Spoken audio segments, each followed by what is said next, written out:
After nearly 2 years of focusing on Israeli security and framing Hamas as the primary catalyst for the conflict, major outlets including BBC, CNN, AP, and Reuters have recently begun incorporating more Palestinian voices and historical context, marking a significant shift in tone and framing the humanitarian crisis more critically.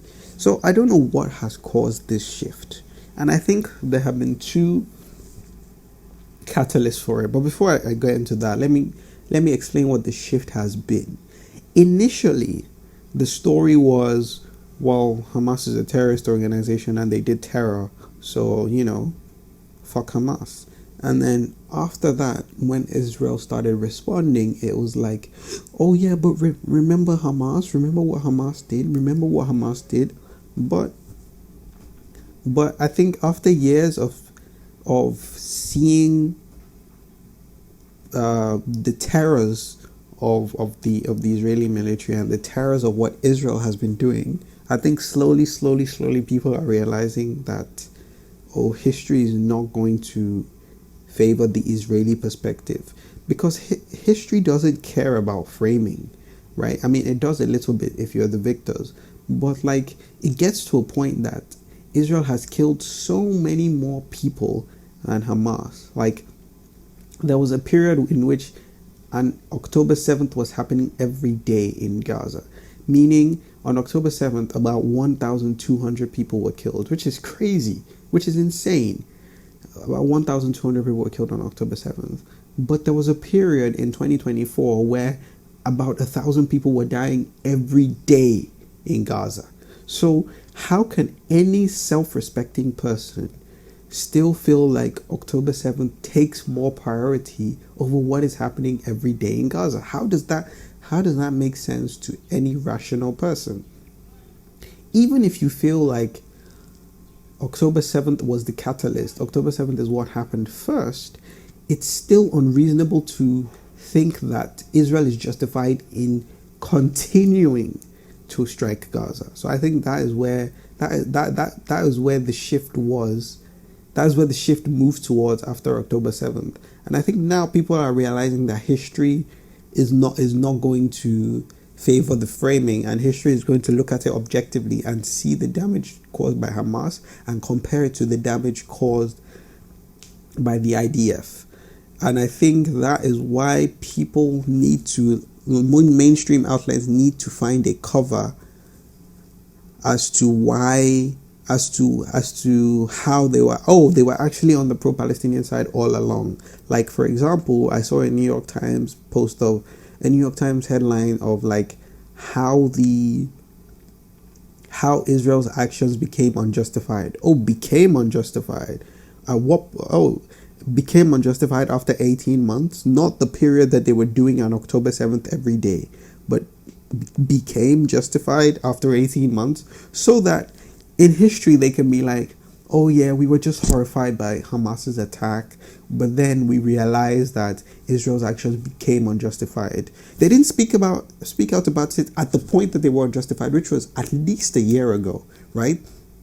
But it's now that it has become unjustified. So when it was beneficial for them to support the powerful side, support a U.S. ally, support the U.S. establishment, the Joe Biden administration, and now the Trump administration, when it was favorable to support them, they were fine with that. But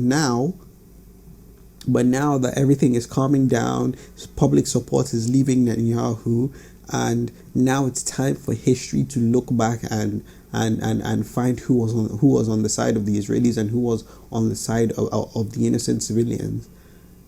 Now they're trying to backtrack and be like, actually, it was justified, but now it's no longer justified. As if we hadn't gotten to that point months ago, at least a year ago. And I think there are two catalysts for it. I think the first catalyst is Trump coming into office. I think a lot of these outlets are aligned with, or at least sympathetic to, the Democratic Party. So when Trump came into office,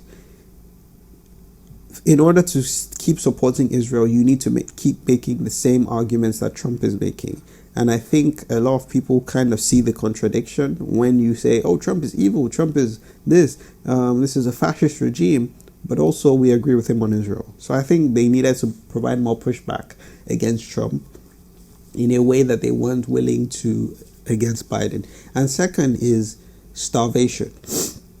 We are seeing the results of famine in Gaza, and we're seeing innocent people, a lot of children who are malnourished and who have essentially been starved.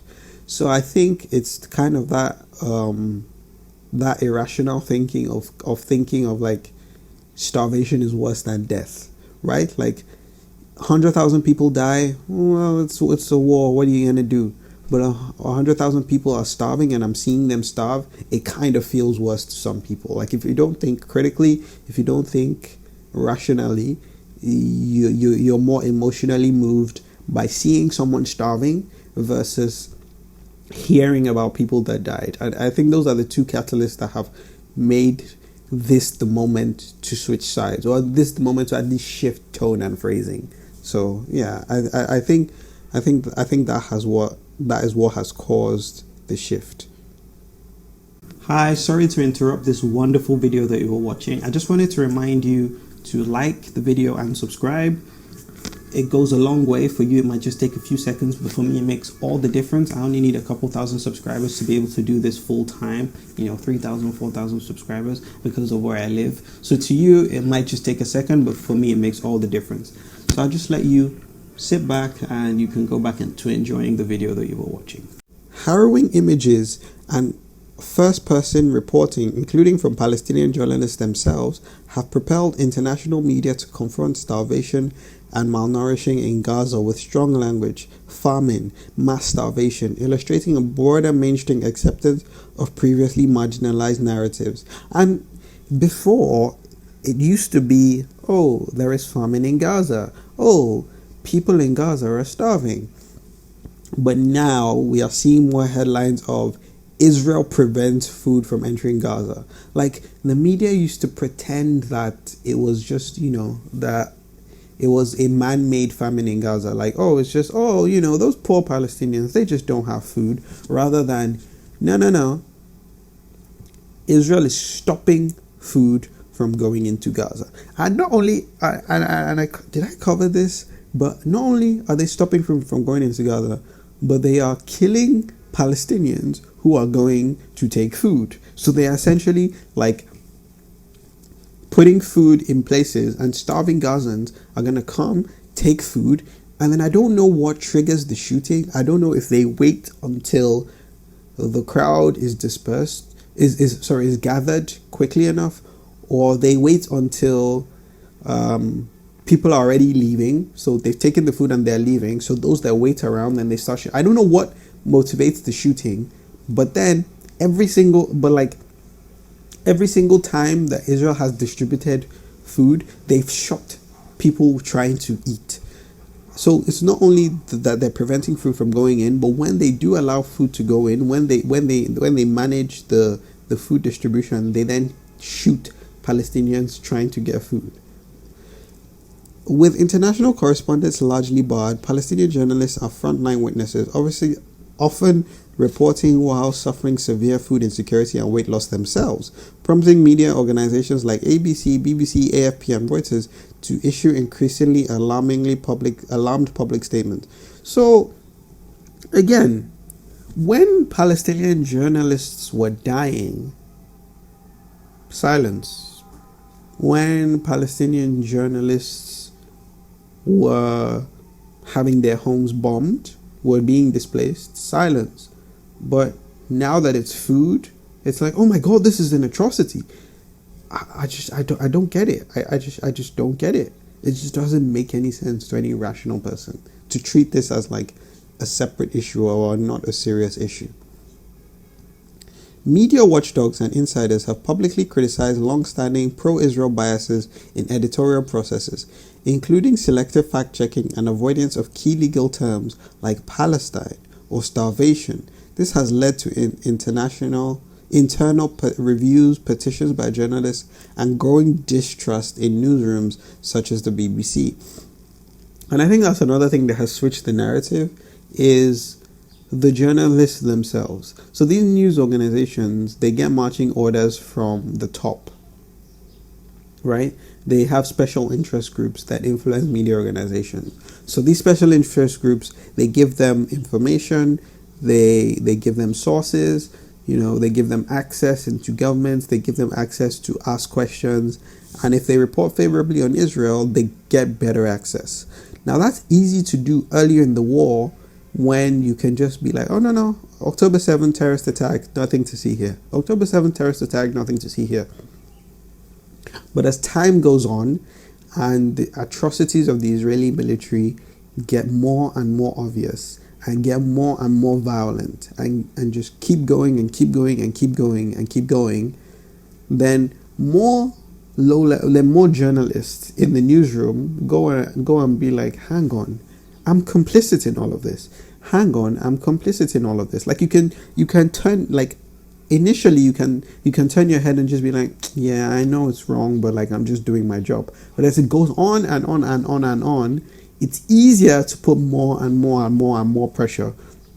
So I think internally there has been like a pressure cooker, and now it's beginning to blow up, and the top no longer have as much weight and as much influence as they had before, especially from the Israeli side. Like, I don't know if you've noticed that it almost feels like Israel has less leverage in the rhetoric, especially when you hear like Israeli politicians talking, they have less authority in the way they talk. It's more, they've become more pleading, essentially more convincing, rather than early on when they were talking from a position of strength, because public support was still mostly on their side. But they're losing support every single day. So the power has dissipated from the top, and also the power is getting stronger from below. So the executives are getting less support from the Israeli side, and then there's also more pressure from like the junior stuff. So I think all those things are coming together, and we're seeing a shift in how the media is covering the story.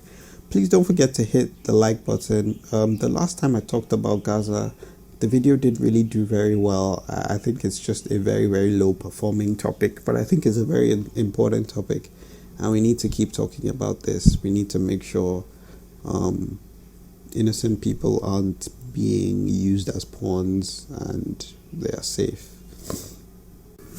Hi, thanks for watching this video, but before you go, I just wanted to remind you to like the video and subscribe. It goes a long way for the algorithm, and like I said, I only need a few thousand subscribers to be able to do this full time. So for you it takes a second, for me it makes all the difference.